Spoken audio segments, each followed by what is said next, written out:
Hi అండి, నమస్తే. మన బజార్కి స్వాగతం. పోయిన వారం సేమ్ సిమ్ బాండింగ్ మీద మనం ఒక వీడియో చేసాం. అయితే ఎలక్షన్ టైం, అలాగే చాలామంది కొన్ని విషయాల్లో లైవ్లో ఇబ్బంది పడుతున్నారు. అలాంటి వాళ్ళ కోసం అఖిల ఇంకో డివైస్ తీసుకొని మన దగ్గరికి వచ్చింది. మరి ఆ డివైస్ ఏంటి, అది ఎలా యూజ్ అవుతుందని మనం తెలుసుకున్నాం. నమస్తే అఖిల గారు. నమస్తే సార్.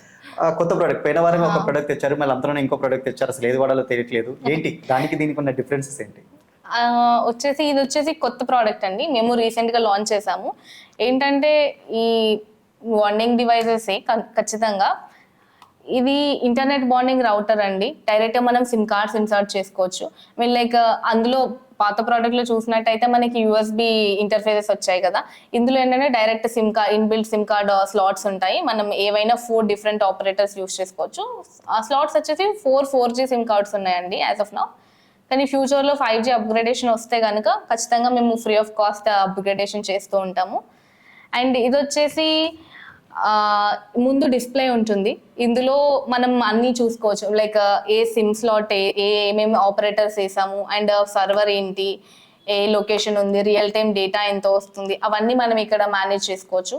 అండ్ సేమ్ అవుట్పుట్ కోసం వచ్చేసి మనం వైఫై అండ్ ఈథర్నెట్ కేబుల్ 2 ఇస్తున్నాము. ఈథర్నెట్ తో మనం అవుట్పుట్ తీసుకోవచ్చు, అండ్ వైఫై కూడా మనం అవుట్పుట్ తీసుకోవచ్చు అనమాట. అంటే ఈ ప్రోడక్ట్ ఎక్కడ యూజ్ అవుతుంది? ఇప్పుడైతే మామూలుగా అయితే మనం ఆ ప్రోడక్ట్ పాత ప్రోడక్ట్ తీసుకున్నప్పుడు పవర్ పెట్టుకోవాలి అన్నారు, ఇదేమో బ్యాటరీ ఉందని చెప్తున్నారు. అంటే ఇది ఎక్కడెక్కడ ఏ సెగ్మెంట్స్ లో ఎక్కువగా యూజ్ అవుతుంది, దీనివల్ల ఎవరికి యూసెస్ ఎక్కువగా ఉంటుంది? ప్రతి ఒక్కరికి డెఫినెట్ గా యూజ్ ఉంటుందండి. ఎందుకంటే ఎక్కడైతే మన continuous and reliable internet requirement ఉంటుందో, high speed of internet requirement ఉంటుందో, ప్రతి ఒక్క సిచ్యువేషన్ లో ఇది యూజ్ అవుతుంది. అండ్ ఏంటంటే పాత ప్రోడక్ట్ లో కొంచెం డిసడ్వాంటేజెస్ ఏంటంటే దానికి కంటిన్యూస్ పవర్ సప్లై ఉండాలి. ఇన్బిల్ట్ బ్యాటరీ ఆప్షన్ అనేది లేదు అందులో. కాకపోతే మనం దానికి ఎక్స్టర్నల్ బ్యాటరీ కనెక్ట్ చేసుకోవచ్చు. కాకపోతే ఈ ప్రోడక్ట్ లో ఏంటంటే మనకి ఇన్బిల్ట్ బ్యాటరీ ఉంది. అప్ టు 3 hours వరకు మనకి inbuilt battery one time charge చేస్తే 3 hours వరకు వస్తుంది మనకి. సో అంటే సపోజ్ ఇప్పుడు నేను ఒక యూట్యూబర్ అనుకుందాము, లేదంటే నేను ఒక యూట్యూబ్ లైవ్ ఛానల్ చేస్తాను అనుకుంటాను. ఇప్పుడు నాకు యూట్యూబర్ కి నాకు ఎలా ఉపయోగపడుతుంది? డెఫినెట్ గా సార్. ఇప్పుడు మీరు ట్రావెల్ చేస్తూ ఉంటారు అనుకోండి, ఏదైనా లొకేషన్స్ కి వెళ్తూ ఉంటారు. ఇప్పుడు మీరు లొకేషన్స్ కి వెళ్తున్నప్పుడు ఈ బ్యాటరీ బ్యాకప్ కానీ, బ్యాటరీ పవర్ సప్లై అనేది మనకి అవైలబుల్ గా ఉండకపోవచ్చు. ఎందుకంటే వైర్స్ అవన్నీ తీసుకెళ్ళడం, మనం ఏదైనా బయటికి వెళ్ళి లైవ్ ఒక ఈవెంట్ జరుగుతుంది లేదా ఒక మీటింగ్ జరుగుతుంది, కవర్ చేయండి, అక్కడ మాకు లైవ్ ఉండకపోవచ్చు. లైక్ పవర్ సప్లై ఉండకపోవచ్చు. అదే ఈ డివైస్ లో అనుకోండి, మనకు అట్లాంటి ప్రాబ్లమ్స్ ఏం రావు. ఆల్రెడీ ఒకసారి మీరు చార్జ్ చేసుకొని ఏవైతే సిమ్ కార్డ్స్ మనం ఇన్సర్ట్ చేసుకొని వెళ్ళిపోయాం అనుకోండి, అంతే. ఇంకా మనం ఒక పక్కన పెట్టేసి, ఒక బ్యాగ్ లో పెట్టేసి పక్కన పెట్టేసి మనం వైఫై తో డైరెక్ట్ గా కనెక్ట్ చేసుకొని మనం స్ట్రీమ్ చేసుకోవచ్చు. అంతేకాకుండా ఇప్పుడు మీరు కొన్ని సిమ్ కార్డ్స్ తీసుకెళ్లారు, ఆ పర్టికులర్ లొకేషన్ లో అసలు ఆ సిమ్ కార్డ్ వర్క్ అవ్వట్లేదు అనుకోండి, ర్యాండమ్ గా మీరు మీ మొబైల్లో ఉన్న SIM card, any emergency purpose అయితే మీ మొబైల్లో ఉన్న సిమ్ కార్డ్ తీసి డైరెక్ట్ గా ఇన్సర్ట్ చేసేసుకోవచ్చు.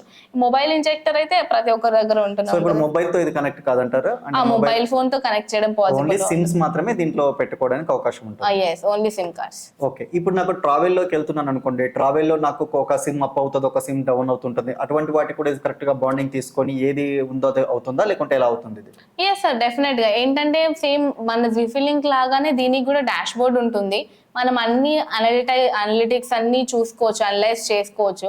అట్లా కాకుండా మనం ట్రావెల్లో ఉన్నప్పుడు అదంతా చేయడం పాసిబిలిటీ ఉండదు అనుకున్నా కూడా ఏంటంటే ఇప్పుడు సడన్ గా ఒక ఆపరేటర్ డౌన్ అయింది అనుకోండి, మనకి డిస్టర్బెన్స్ ఏం రాదు. ఎందుకంటే బాండింగ్ టెక్నాలజీ అంటేనే అది కదా. ఇన్ కేస్ ఒక డ్రాప్ అయితే మనకి నెట్వర్క్ ఆగిపోయిందంటే there is no point of using a bonding device, right? So ఒక ఆపరేటర్ డౌన్ అయిపోయింది, ఆటోమేటిక్ గా మనకి మిగిలిన వాటితో డెఫినెట్ గా మనకి బెటర్ స్పీడ్ వస్తుంది. సో ఇప్పుడు ఒక ఎయిర్టెల్ అనేది పోయింది అనుకోండి, మొత్తం సిమ్ పోయింది, రిమైనింగ్ మనకు ఉంటాయి కదా, విఐఓ లేకపోతే జియోనో ఉంటాయి. కాబట్టి ఆ మిగిలిన 3 సిమ్ స్లాట్స్ తోని కలిపి మనకి బాండింగ్ వస్తుంది. ఓకే. సపోజ్ ఇప్పుడు నాకు ఇది యూట్యూబ్ ఛానల్స్ వరకు అనుకున్నాం, ఓకే. మరి సాటిలైట్ ఛానల్ లో కొంతమంది రిపోర్టర్స్ ఉంటారు, వాళ్ళు ఏంటంటే అప్పటికప్పుడు జరిగిన కరెంట్ ఈవెంట్ ని వాళ్ళు వెంటనే టెలికాస్ట్ చేయాలి. సో అలాంటి వాళ్ళకంటే మా దృష్టిలో ఏముందంటే ఒక 4-5 lakhs లో ఉంటే పెద్ద పెద్ద ఎక్విప్మెంట్ అయితేనే ఉంటుంది అంటున్నారు. ఇది మీరు తక్కువ బడ్జెట్ అండి, మనం లాస్ట్ లో రివీల్ చేద్దాం. సో అసలు ఏంటి ఇది, వాళ్ళకు సాటిలైట్ ఛానల్ వాళ్ళకు కూడా యూజ్ అవుతుందా? అంటే దీని ద్వారా కెమెరా కూడా మేము కనెక్ట్ చేసుకోవచ్చా? డెఫినెట్ గా సార్. ఇప్పుడు ఇది వచ్చేసి మనం ఆల్రెడీ టెస్ట్ చేసాము, టెస్ట్ చేయడం జరిగింది. జరిగింది. మనం డిఫరెంట్ కెమెరాస్ తో ఎక్కడైతే ఈథర్నెట్ పోర్ట్ ఉంటుందో కెమెరాకి మనం కనెక్ట్ చేసుకోవచ్చు. And also wifi option available గా ఉన్న కెమెరాస్ తో కూడా మనం ఆటోమేటిక్ గా ఇది డివైస్ కనెక్ట్ చేసుకోవచ్చు. కెమెరాస్ తో సపోర్టివ్ గా ఉంటుందండి ఖచ్చితంగా. న్యూస్ కెమెరా ఛానల్స్ సపోర్ట్ ఉంటుంది కాబట్టి మనం ఎక్కడికైనా తీసుకెళ్లి కెమెరాతోనే యూజ్ చేసుకోవచ్చు, డైరెక్ట్ లైవ్ కావాలనుకున్నా మనకి ఇవ్వచ్చు. డెఫినెట్ గా. సో ఇప్పుడు ట్రావెల్స్ లో ఉన్నారనుకోండి, సపోజ్ ఒక వెహికల్ మనకి ట్రావెల్ మూవ్ అవుతుంటుంది, అటువంటి ట్రావెల్ లో పెట్టి మనం వైఫై ద్వారా ఏదైనా మూవీస్ కానీ ఏదైనా చూడాలనుకున్నప్పుడు అటువంటి వాళ్ళ బస్సెస్ లో కానీ లేదంటే ఏదైనా పెద్ద పెద్ద వెహికల్స్ లో ఆ డివైసెస్ లో కూడా ఇది యూజ్ అవుతుందా? డెఫినెట్ గా సార్, ఆల్రెడీ మనకి కొంతమంది క్లయింట్స్ ఉన్నారు. ఏంటంటే మన యాక్సిడెంట్ రిలీఫ్ ట్రైన్స్ ఉంటాయి కదా, సో ఆల్రెడీ మేము వాళ్ళు అది యూస్ చేస్తున్నారు. డిఫరెంట్ రైల్వే ఇండస్ట్రీస్, మన southern railways, northern railways already use చేస్తున్నారు. ట్రైన్స్ లో మనం యూస్ చేయొచ్చు దీన్ని. అండ్ ఆల్సో కొన్ని బస్సెస్ లో లైక్ కొన్ని ట్రావెల్స్ లో వాళ్ళు ఏంటంటే ఇంటర్నెట్ ప్రొవైడ్ చేయడం కానీ లేకపోతే నెట్ఫ్లిక్స్ అట్లాంటివి ప్రొవైడ్ చేయడానికి మేము ఆల్రెడీ కొన్ని ప్రోడక్ట్స్ వాళ్ళకి టెస్టింగ్ ఇచ్చాము. లైక్ యూస్ చేస్తున్నారు బెంగళూరు టు పూణే వెళ్ళే బస్సెస్ లో ఆల్రెడీ వాళ్ళు టెస్ట్ చేస్తున్నారు. డెఫినెట్ గా ప్రోడక్ట్ అనేది యూస్ఫుల్ గా ఓకే, ఉంటుంది. ఇప్పుడు మాకు సపోజ్ ఏదైనా ట్రేడ్ ఎగ్జిబిషన్స్కి వెళ్ళినప్పుడు ఒకేసారి కొన్ని వేల మంది అక్కడికి మొబైల్స్ వచ్చినప్పుడు సిగ్నల్ స్టాప్ అవడం కానీ కరెక్ట్ గా మాకు పేమెంట్స్ అవ్వకపోవడం కానీ ఇలాంటివి జరుగుతున్నాయి. అటువంటి వాళ్ళకు కూడా ఈ డివైస్ యూజ్ చేసుకొని వాళ్ళు అక్కడ డివైస్ కనెక్ట్ చేసుకొని దీని ద్వారా పేమెంట్స్ సిస్టమ్ చేసుకోవడానికి కూడా యూజ్ అవుతుంది కదా? యా డెఫినెట్ గా. ఆల్రెడీ మేము ఒక ఈవెంట్ కి వెళ్ళాము చెన్నైలో, మీకు తెలిసే ఉంటుంది. యూ ఇమాజిన్ ఈవెంట్ రీసెంట్ గా జరిగింది. సేమ్ థింగ్, మన స్టాల్లో ఉన్న వాళ్ళకి మాత్రమే పేమెంట్ చేయడానికి, అడ్వాన్స్ పేమెంట్ చేయడానికి అక్కడ నెట్వర్క్ ఇష్యూ రాకపోతే సేమ్ మన వైఫై కనెక్ట్ చేసుకొని తను పే చేయడం జరిగింది. సో అట్లాంటి డెఫినెట్ గా యూజ్ అవుతుంది. ఎందుకంటే ఎక్కువ క్రౌడ్ ఉన్నప్పుడు మనకి కంజెషన్ ఉంటుంది కదా, పేమెంట్స్ రావాలని కూడా డివైస్ పట్టుకుని సో అలా కూడా మనం యూజ్ చేసుకోవచ్చు. ఓకే, అంటే వెడ్డింగ్స్ కైనా యూజ్ చేసుకోవచ్చు, లేదా యూట్యూబర్స్ కైనా యూజ్ చేసుకోవచ్చు, ట్రావెల్స్ లో అయినా యూజ్ చేసుకోవచ్చు. సో ఎక్కడ కావాలన్నా అక్కడ యూజ్ చేసుకోవచ్చు.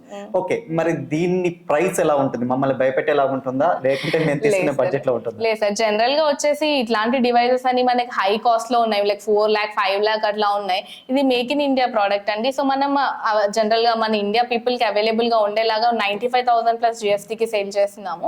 సో ప్రోడక్ట్ వచ్చేసి ఖచ్చితంగా వర్త్ ఉంటుంది. సో ఒకసారి కడితే మీకు లైఫ్ టైం ఏం కట్టాల్సిన అవసరం లేదు సార్, బాండింగ్ చార్జెస్ ఆల్రెడీ మనం లాస్ట్ ఎపిసోడ్ లో డిస్కస్ చేసాము.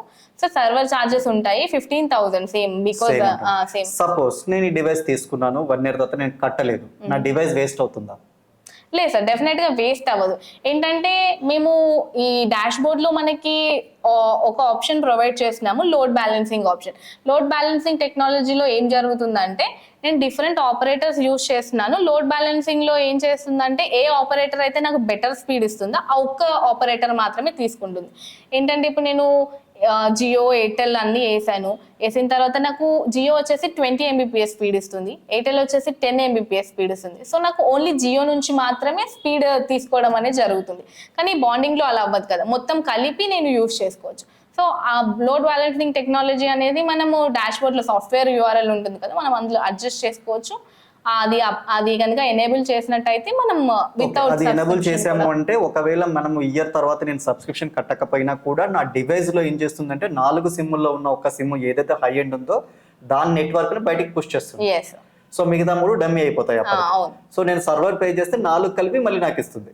సపోజ్ నేను 1 year లో కట్టలేదు, ఒక 3 months కట్టలేదు, ఆ 3 months తర్వాత కూడా మళ్ళీ నేను సబ్స్క్రిప్షన్ రెన్యువల్ చేసుకోవచ్చు. అంటే నాకు వెడ్డింగ్ మా సీజన్ ఎలా ఉంటుందంటే మాకు వెడ్డింగ్స్ 3 నెలలు ఉంటుంది, 3 నెలలు మళ్ళీ మేము అప్లై కోసం తిరగాల్సిందే, ఆ 3 నెలలు మళ్ళీ కట్టుకోవాలి. నేను ఆ 3 నెలలు వేస్ట్ గా దీన్ని పే చేయలేను కదా, అటువంటిప్పుడు ఏమన్నా మీరు options flexibility? I mean subscription కి వచ్చేసి మనకి డిఫరెంట్ ఆప్షన్స్ ఉన్నాయి. 3 month సబ్స్క్రిప్షన్ ఆప్షన్ ఉంటుంది, 6 month సబ్స్క్రిప్షన్ ఆప్షన్ ఉంటుంది, ఇయర్లీ సబ్స్క్రిప్షన్ ఆప్షన్ ఉంటుంది. అది వెడ్డింగ్ వాళ్ళకి దృష్టిలో పెట్టుకొని మనం ఇలా చేయడం జరిగింది. అంటే సీజనల్ ఫోటోగ్రాఫర్స్ ఉంటారు కదా, సో వాళ్ళకి ఏ టైంలో అయితే సబ్స్క్రిప్షన్ రిక్వైర్మెంట్ ఉంటుందో మాకు చెప్తే మేము రెన్యూ చేసి ఇస్తాము. ఆప్షన్ ఉంటుంది, అదేం ప్రాబ్లం ఉంది. ఓకే, ఫైనల్ గా మా ప్రేక్షకుల కోసం మీ సిమ్ అంటే మీ కంపెనీ గురించి ఏంటి, మీరు ఎటువంటి ప్రొడక్ట్స్ రిలీజ్ చేస్తున్నారు ఒకసారి వాళ్ళకి? మా కంపెనీ వచ్చేసి బెన్లైకోస్ ప్రైవేట్ లిమిటెడ్ అండి. ఇది వచ్చేసి బెంగళూరులో ఉంది, registered in Kerala startup. And మనకి బ్రాంచెస్ కేరళలో ఉన్నాయి, బెంగళూరులో కూడా ఉన్నాయి.